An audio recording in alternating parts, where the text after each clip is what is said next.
All right, everyone, welcome back to another episode of All the Mod 6. Hope everyone's doing great today. I know that I am. We're hopping right back into our game save, and oh boy, there is a lot of stuff to go through and some really cool stuff to show you guys that we've been doing off camera as well as over on our streams. So if you are interested in getting full recaps of the streams, definitely check out my Twitch linked in the description down below. You can see all the videos over there. And if you do follow over there, you'll get notified when we go live on Mondays and Fridays. So with that being said, let's hop into what we're doing today because we got a bunch of stuff on our list that we're going to knock out before we even get to recapping on what we've done off camera and on the stream. So first and foremost, there's been something on the list for a few episodes now that we probably should just wrap up, which is around the create mod. So going into create here, we were working on getting a crushing wheel going because we wanted to get a blaze cake going in order to feed to our blaze. Now, I was made aware there's other ways that we can go about this. We don't have to use a blaze cake, supposedly. I think there was something else. Let me see if I can recall offhand what it's called. The blaze, not the blaze lantern. Maybe it's the blaze lantern. That might be what we need to give to him, and that will work. The blaze cake specifically works for bumping up his temperature. Now, if you guys do recall, if you're wondering what I am talking on, we have a blaze burner here under our mixer that we can utilize to make different alloys, but he needs to be in a more friendly mood than what he currently is. So let's give this a try. We have plenty of blaze. I did do some mining and hunting to get blaze, I guess hunting more so for blaze. And we do need some blaze rods here. I'll just do that. I know it's a little bit wasteful, but we have a bunch of them. So here's our blaze lantern. I don't know if this is going to work. It will work. Look it, he is now happy that we are here. Okay, so in order to get brass, let's do this really quickly here. So we know what we need. So brass, what is brass again in our mixer? It is, oh geez, copper and zinc. Okay, so we got our copper. Let's grab some zinc here. I think I have a little bit of it left. Maybe just a wee bit. Okay, we're gonna take both of these bad boys, and now that he's happy, let's throw them in there. Right, is he still happy? He's still happy, so I think I do need to actually throw these in here though, so which means I need to turn my magnet off. Do keep that in mind if you are doing this yourself. Keep your magnet off. Okay, throw that in there and throw that in there. So this should make us a brass ingot. And just like that, we have our 2 brass ingots. So that actually worked.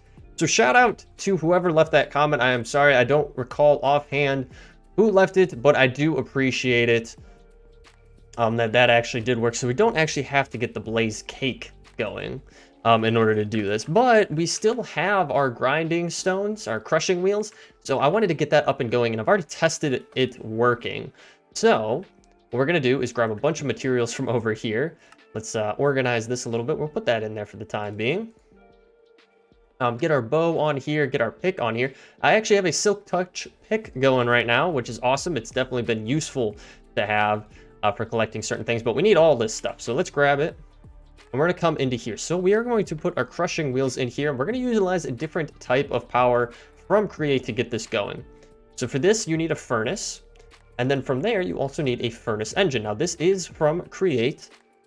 And let me show you real quick how it's made. You do need to get to the point of having mechanical crafters up and going in order to make this. But once you do, it's pretty straightforward to do. Now you can stop, pause the video, read through this information, but it does have a large stress capacity, which is exactly what we want. But in order for this to work properly, it has to be used in conjunction with a flywheel. Now the flywheel, you would think goes right on it. Well, that is not the case. The flywheel does not go on it like that because it's not going to work.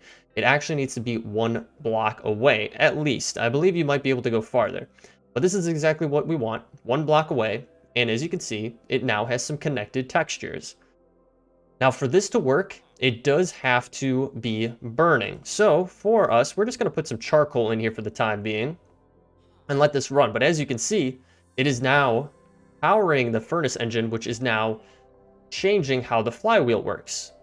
Now in order to set these up, I've already decided on how we are going to place everything. So we're actually going to integrate it into our windmill. Pretty much this is just going to add additional stress capacity to our whole entire system, because before we tried to put these grind wheels on with our whole mechanical crafting setup and it got overly stressed. Now I have taken a few mechanical crafters off since that point, so that could be contributing to it, this being able to work, but we shall see. Now, the only thing I'm not 100% sure on is how we can go from here on actually utilizing this. I think we got some brass in here, do we not? And I believe that we can grind it up in one of these. Let's see. Actually, no, it is one thing that cannot be. What about redstone? Can we grind up some redstone in our grindstones? I guess not. I think our best bet would be to get some ore going here. So let's see, what ores do we have?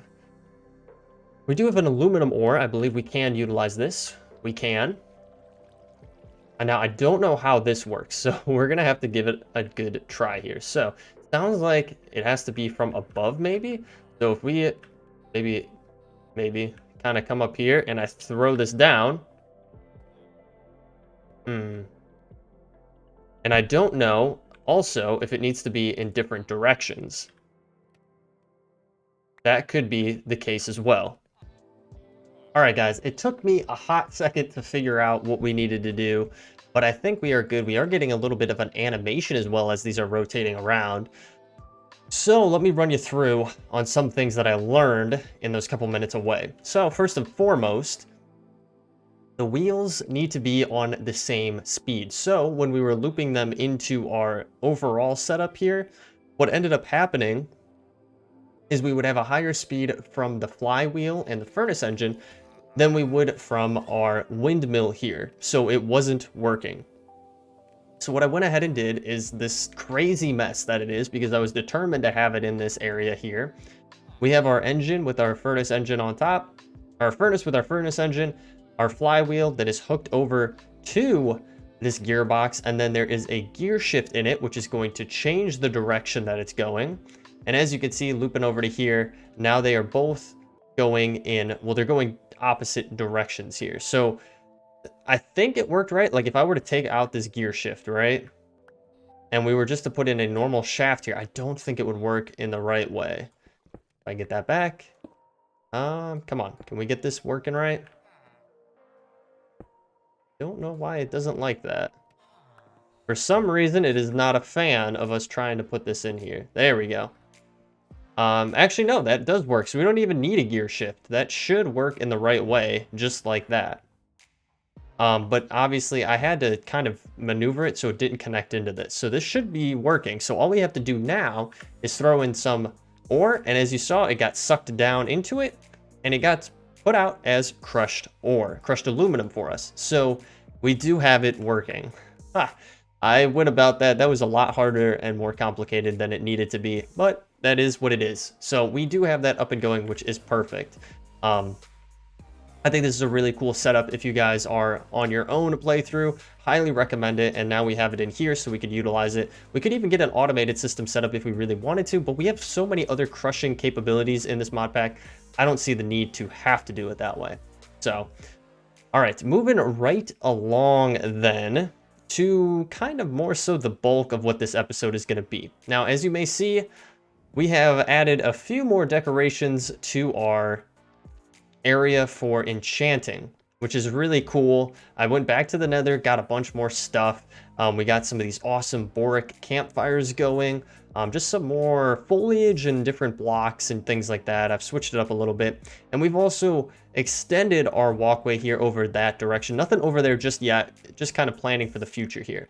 But if we walk in here, as you can see, it is our normal setup with our disenchanter, all of our anvil and things like that, our enchanting table here. But you may notice something different here. Radial chassis. Huh, wonder what that is used for. And this awesome rustic chain button from RS Gauges. Really cool. Definitely recommend checking out this mod. Something that's kind of overlooked, honestly. Like, there's a lot of cool things from this. A lot of cool different types of buttons and levers and switches and things like that. Like these industrial levers. Like, it's really cool. Definitely recommend checking it out. I mean, there's a redstone gauge, an alarm, like definitely one of the more overlooked mods, probably. So anyway, we do have a chain here. So what is this going to do? Oh, interesting. We have an elevator. And we are heading downstairs. So very similar to our vertical, or our horizontal elevator, but now going down, taking us into, yes, this is a little bit crazy, guys, into our new nether area, I would say. So instead of being the logical person I should be and just setting up a shop in the nether, I brought the nether to my base.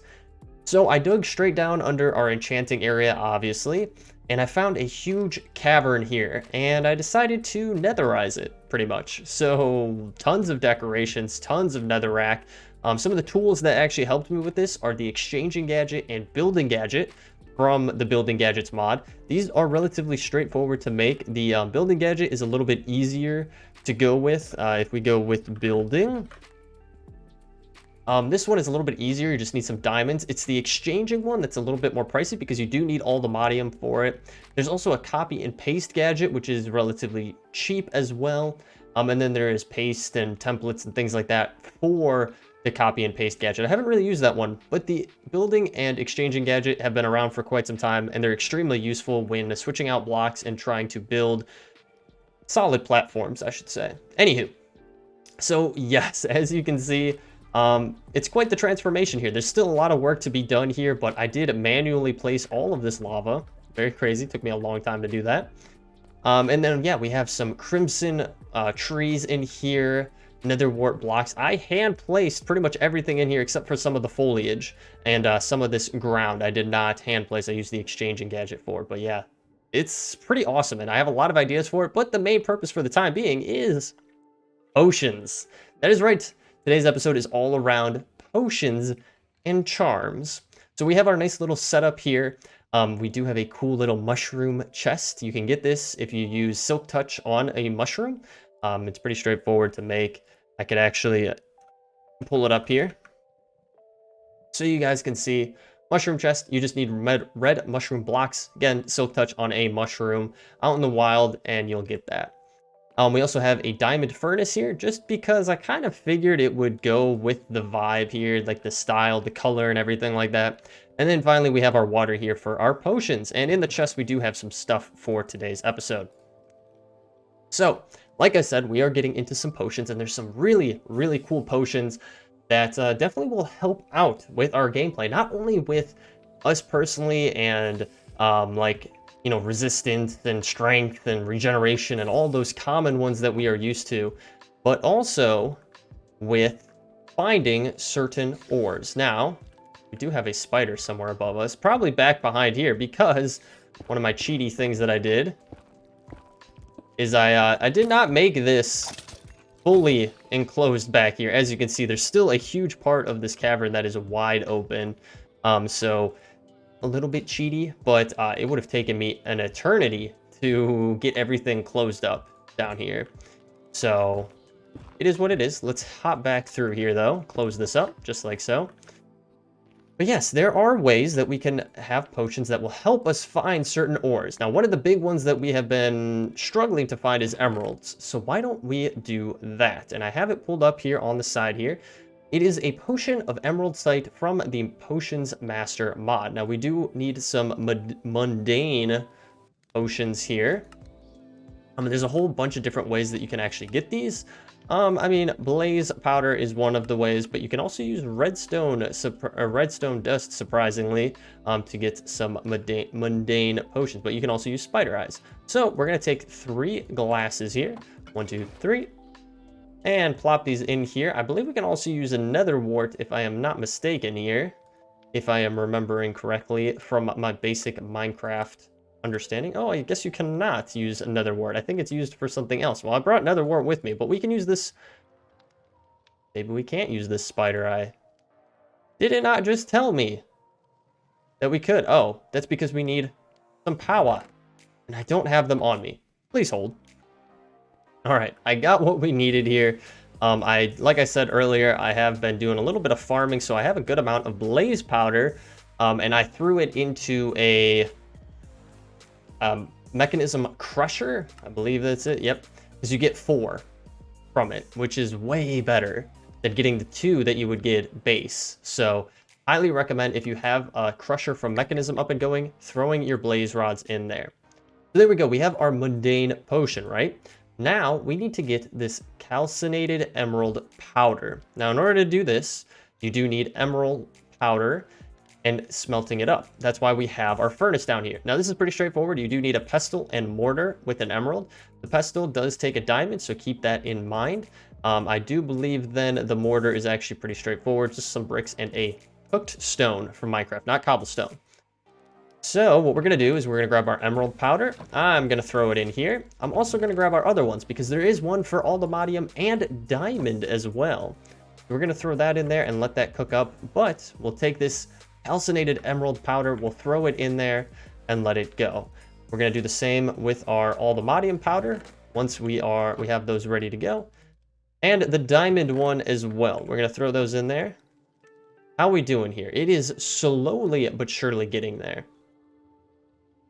Now with this one, I'm going to show you the uses of it on its own rather than jumping into our next step. So let us head over to our mine. And you know what? I was going to cut away right there in order to head over to the mine, but I forgot. I created a warp stone. These are pretty straightforward to make, just some purple dye, some ender pearls, and an emerald in the middle. But all you have to do is take it, hold it, just like so. You hold down the right click button on your mouse, and it'll pull up your whole entire waystone selection, which is awesome. Now, this does have a cooldown time on it, but we are going to head to our mine. And as you can see, this is now cooling down for 300 seconds, so just a couple minutes, which is not bad. So with our Emerald Sight potions, what we can do is pretty awesome. So we'll take a sip of it, and then we can look around for emeralds. Now they're going to be a little bit harder to find, but they should be highlighted for us around the world here. All right, guys, so I guess emeralds are really just hard to find for some reason. I spent a good while there looking around trying to find them to no avail. So I'm guessing it's just kind of hard to find, or maybe I'm in the wrong biome, but we could try the diamond one. This one should work for sure. So let's take a little sip of this, and this should show us where all the diamonds are. Just like that. As you can see, it highlights it for you. And we go this way, and as you can see, we have diamonds, and it'll do it everywhere. So if we're looking around, obviously you have to be relatively close to it, but there's some more diamonds right there. We will definitely take those, and it'll even show you, like, if you're mining it out and you didn't get all of it, like how we just did right there, it'll still show you, hey, you missed a piece. So this is super convenient. Yeah, just extremely weird with the emerald ones. I'm guessing they're just that hard to find. So maybe it makes a little bit more sense for us to utilize villager trading over trying to actually find them out in the world. But would you look at that? Just from using that potion and seeing what we missed, we've already gathered 57 diamonds. Now, this is actually easy enough to make as long as you have a diamond to begin with. Obviously, it takes a diamond to actually kick off the recipe. But once you have one, you can utilize this potion, and you're able to find all of these other ones and just kind of cascade it. Now, what we're going to get into next will be extremely useful then. So let's get these. We're all good to go here. So let us head back to our potion area to continue on to our next steps. All right, guys, moving right along, we are now crafting up some potions for aldomadium site. That is right, you can get potions to help you find not only aldomadium, but also vibranium, I believe, as well, and unobtainium from the end, which is super cool because unobtainium is kind of hard to find. Aldomadium is pretty hard as well, or it can be, especially early on if you're trying to find it. So this is pretty straightforward to make. As long as you have one aldomadium ingot, you can make up these sight potions. Now, what we're going to do with this is a little bit different. So we could just drink these and have it be at that. But we are going to go the extra mile here with this one and jump into some of the Apotheosis, I believe that's how we pronounce it, charms. There are a whole bunch of different charms that you can make up. like I was saying before, for like invisibility, jump boost, fire resistance, speed, like a ton of stuff. Really, really cool stuff. And what we're going to utilize is the one for Allthemodium that we can craft up. So we are going to have to hop into this. We'll get the Allthemodium. We'll go just like so. And boom, we have it in our inventory. Now, I believe this does have a durability to it. So to help combat that, we can do something really cool. So we're going to come up to here. We can use the Eternal Stella on this. And you know what? I'm kind of thinking now, I don't know if I want to use it on my Allthemodium one. We might want to use it on something a little bit different, like regen, because these guys are kind of hard to get going, these Eternal Stellas, because of finding the Stellurite piece. So let me get a different charm up and going, and we're going to utilize it on that. But we will show you how to use the charm of Allthemodium Sight in just a second here. Alright guys, so you might be able to kind of judge what we're going for here. Potion of Regeneration. That is right, we are going to get a potion or a charm of Regeneration 2 on it, which is awesome. So we do need our crafting stick here, and we are going to make it up just like so. Now with this, like I said, there is a durability on it, but if we put, just like so, as you can see, you hit it and it kind of already activated there. Hopefully I can, I think you can click it to turn it off. Hopefully I can still utilize it. I didn't mean to do that, even though it has some durability taken out on it. Oh no, it won't work. That one won't even work. What is going on here? I'm pretty positive that we could utilize these unless they were updated. It could have been updated. Nope, I'm just a big idiot. You don't use it in an anvil. You use it in a smithing table. Which I have back here. So let's see. Please, fingers crossed, it will work. So now this will be indestructible. So you'll never have it break on you, which is awesome. So if we turn it on, now we will always have Regeneration 2 on.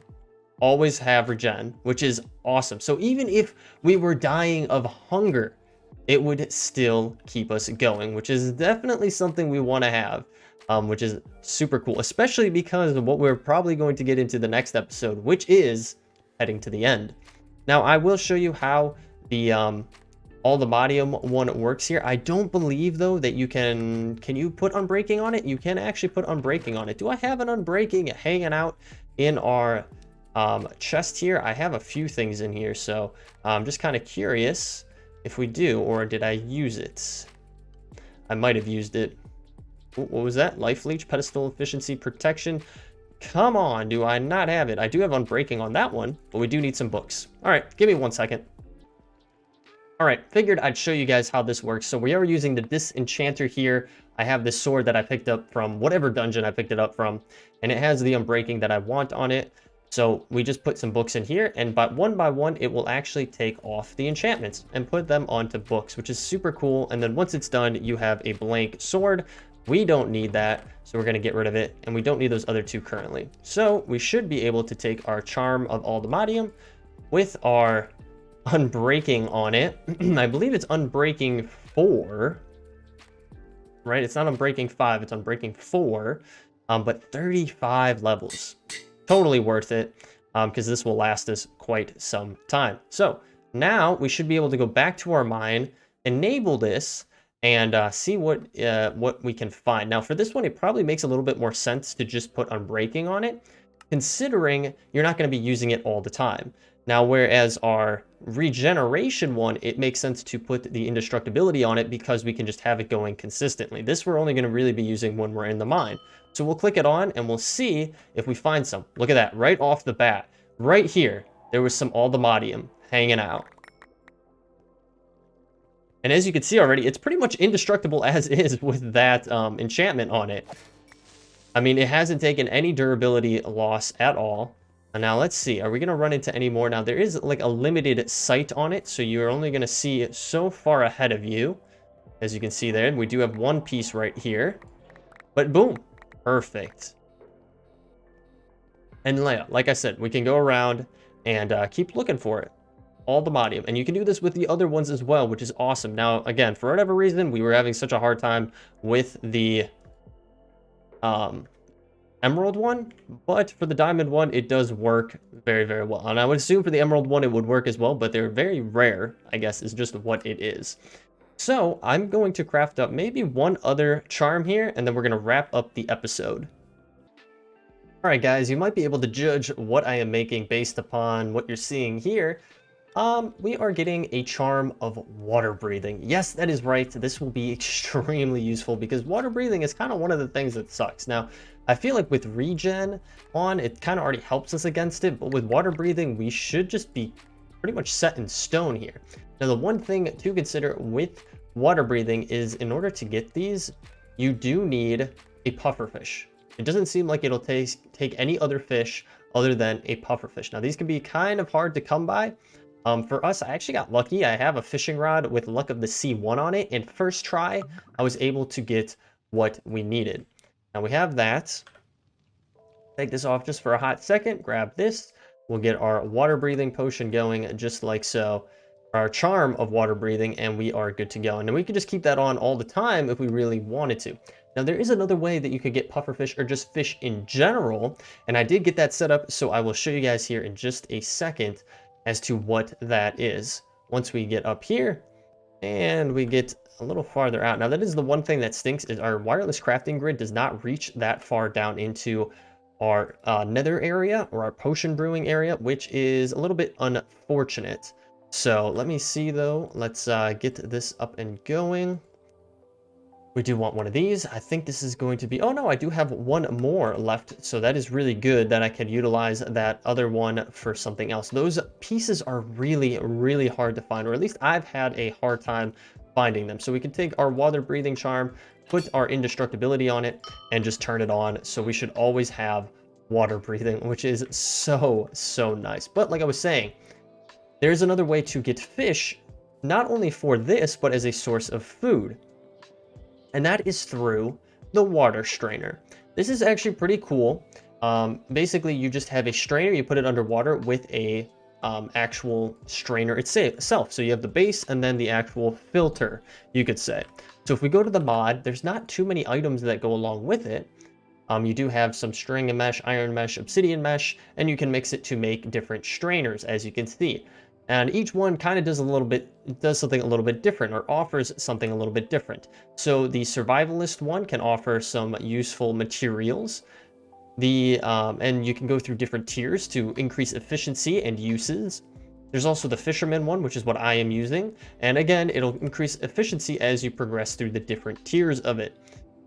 Now you also need to have worms with it. And in order to get worms, there are two options. You could use a worm farm, which is basically a compost pile, or you can just use a garden trowel on grass and or dirt. You have a 25% chance to do it. Now, if it's farmland, you have a 50% chance. And the trowel is super easy to make. So this is a very, very simple mod. You really could get into this right off the bat if you wanted to. The mesh is just some string. And if you're going for the fisherman one, you just need some bamboo, which is not too bad. You can find that out in the world. Or if you wanted the survivalist one, it's just sticks. So, and then you do need those worms, like I said, and you will get stuff populated into here. As you can see for ours, we are getting all of these items here. You have a potential to get them. Now, unfortunately, it doesn't really tell you the percentage rate for each one, which is a little bit of a bummer, but for what it is and what it can offer to you, I think it's pretty great as a food source as well. So, as you can see, we are pretty much good to go here. So guys, with that being said, you know what I never did? I did not get ourselves a nice little screen cap of our working area down in our nether potion brewing place. Let's head back down there. We definitely need that. So, head back down here. But I hope you guys did enjoy this episode. If you did, feel free to leave a like down below. There are so many different ways that you can utilize what we went over today, which is really awesome for different things that you might want to get into. If you are new here, you want to follow along, hit that subscribe button and bell notification because it'll let you know every single time I post a new episode here on the channel. I do stream over on Twitch, like I mentioned earlier, and if you do want to keep up to date with everything that is going on with this game save, highly recommend checking that out. At the very least, to catch some of the recaps. We do have a community Discord server, so if you're interested in checking that out, I have it linked in the description down below as well. Feel free to hang out with us over there, just chit chat, have a good time. It's a cool place to hang out. But guys, other than that, thank you so much for hanging out with me today. I appreciate it so very much, and I will catch you all in the next episode. Take it easy.